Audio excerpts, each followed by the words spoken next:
Somebody made an offhand comment, with theater today, 9 characters I wouldn't read. Now, does that mean that you're more apt to read a play that has less than 9 characters? Or does that not matter at all? Because of the economic climate? No, I understand that, but I'm saying there's a difference between putting a production on that has more than 9 characters and reading a play that has 9 characters or more. So I just want to know, is there a distinction because of the that sometimes the readers tend to read plays that have less characters than more? I think that's a fantastic question, and it's a very painful question. Because, you know, it used to be that you would read, just like I asked Helen Merrill for this script that she said, well, the public probably would not produce, and she was right. But I wanted to read it because I wanted to know this was supposedly an interesting voice. This was someone with an interesting perspective. I should know about this writer. This play might not be right for me, but the next play would be right for me. I think there has been a lessening, and I think it's because of overwork, and the situation is like, you know, people can't read as much that's not result-oriented. I think there's a lessening in the field of, you know, like saying, I want to, and you can disagree. Well, New York Theater Workshop is not a good example because they do care. But, you know, she's the worst example for this. But I do find, you know, in my role as an agent, it's like they want to read scripts they can produce. They're not, you know, there is in literary managers what I, you know, in literary managers who I love dearly, they work hard, it's totally, there's very little reward.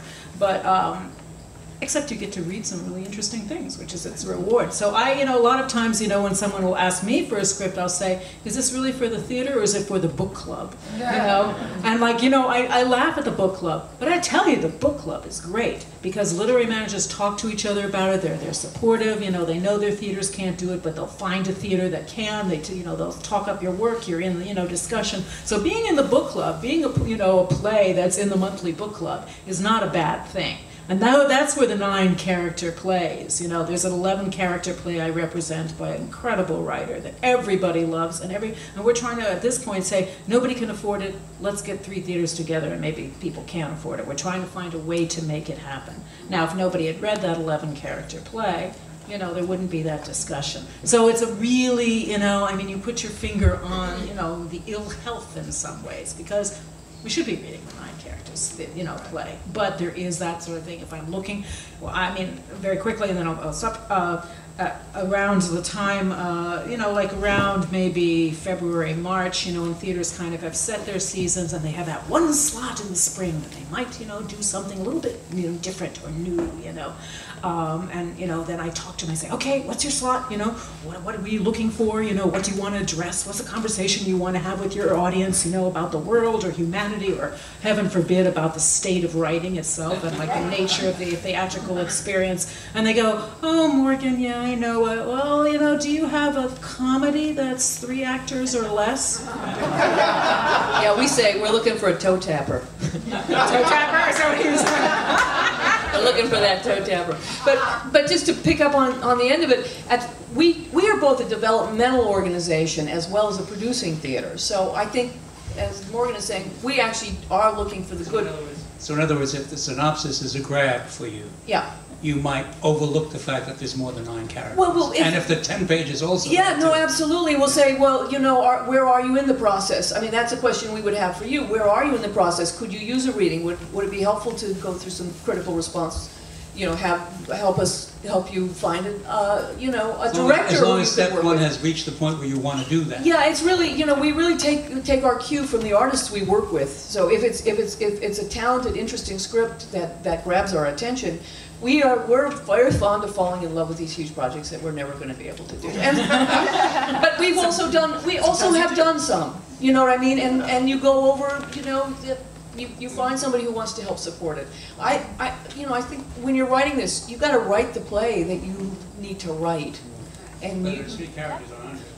Yeah, I think so. I think that's what's important. And then we'll worry about producing it. But you got to get it out first and get it into some shape that you feel strongly about. And then, yeah. Is there anybody in the back with a question? Yeah. Come forward, please. Come to the mic. We're upstairs. Just shout.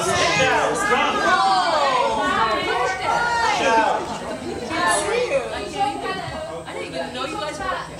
Character description, and I'm wondering how much description is too much or too little character description.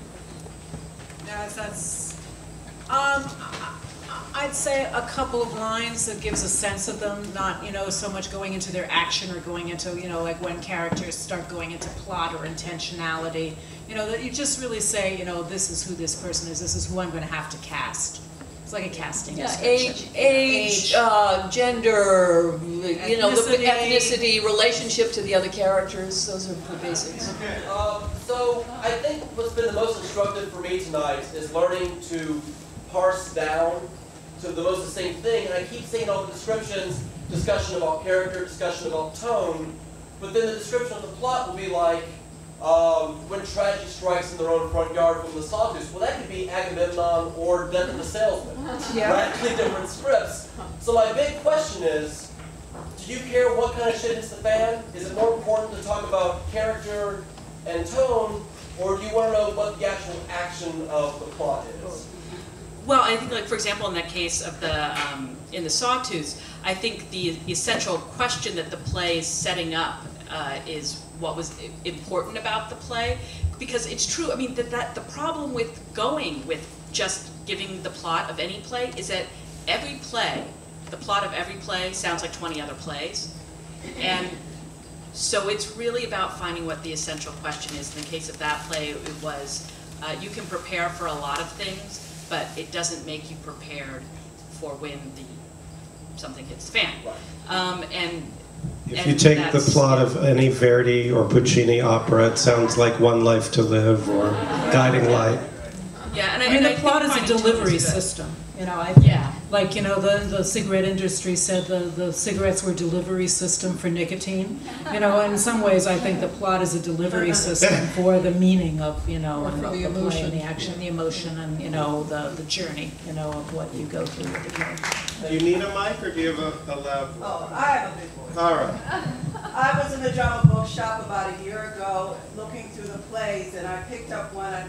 I don't remember who the publisher was, but on the back there was a synopsis of the play, and it went on forever, and I was like, oh my God, I can't believe the publisher allowed the playwright.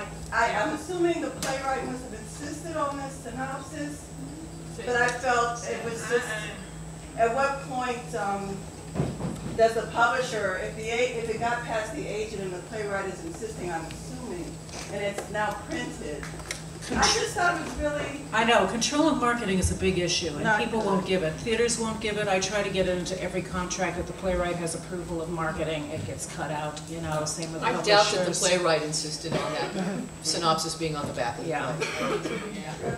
I don't, It was long-winded and pretty bad. I know, I've had that too with a play where they give away where there's a surprise sort of secret reversal, and it's like listed in the blurb, and it's sort of like, okay, great.